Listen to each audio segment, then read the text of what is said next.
बात करने जा रहा हूं, इस अधिनियम की खास क्या बात रही। आइए इसके तहत ध्यान से समझना मेरी बातों। सबसे पहले लिखिए, केंद्र में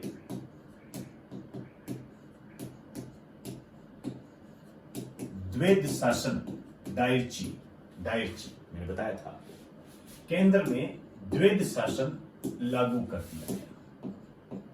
ये बहुत बार आता है, सीधा डायरेक्ट क्वेश्चन आता है, निम्न में से किस अधिनियम के तहत केंद्र में द्वैध शासन को लागू किया गया था। तो भारत शासन अधिनियम 1935 मोस्ट इंपोर्टेंट है। आइए दूसरा, प्रांतों में द्वैध शासन को समाप्त करके,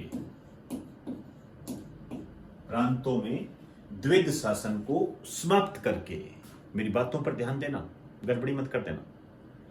निम्न में से किस अधिनियम के तहत प्रांतों में द्वैध शासन को समाप्त किया गया था। निम्न में से किस अधिनियम के तहत प्रांतों में द्वैध शासन को समाप्त किया गया था। भारत शासन अधिनियम 1935 आया हुआ क्वेश्चन है। समाप्त करके प्रांतीय स्वायत्तता, प्रोविंस ऑटोनोमी प्रदान की गई। प्रांतीय स्वायत्तता प्रदान की गई। ध्यान से समझना मेरा क्वेश्चन। निम्न में से किस अधिनियम के तहत प्रांतों में प्रांतीय स्वायत्तता प्रदान की गई थी। निम्न में से किस अधिनियम के तहत प्रांतों में प्रांतीय स्वायत्तता प्रदान की गई थी। भारत शासन अधिनियम 1935। 3 क्वेश्चन मैंने बताए हैं आपको सदाबहार। एक क्वेश्चन पहले बता चुका हूं, लेकिन यहां बताना उसको बहुत जरूरी है। हमने कहा प्रांतों में द्वैध शासन को समाप्त करके प्रांतीय स्वायत्तता प्रदान की गई। प्रांतों में द्वैध शासन को समाप्त करके, मतलब प्रांतों में कभी द्वैध शासन लगा हुआ था, तभी तो समाप्त किया है। तो यह भी क्वेश्चन आया हुआ है कि प्रांतों में द्वैध शासन कब लागू हुआ था, बताइए। आया हुआ है क्वेश्चन, और आपको मैंने बताया भी है। विचार करें, सोचिए। आ रहा है याद? ध्यान रखिए, प्रांतों में जो द्वैध शासन लागू हुआ था, भारत शासन अधिनियम 1919 के तहत लागू हुआ था। यह बता चुका हूं।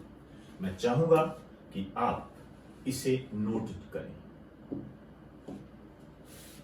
यहां पर एक स्टार डाल के लिख दीजिए, प्रांतों में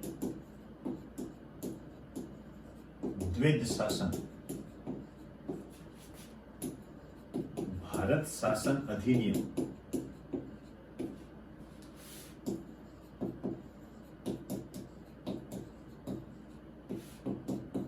1919 के तहत लागू किया गया था।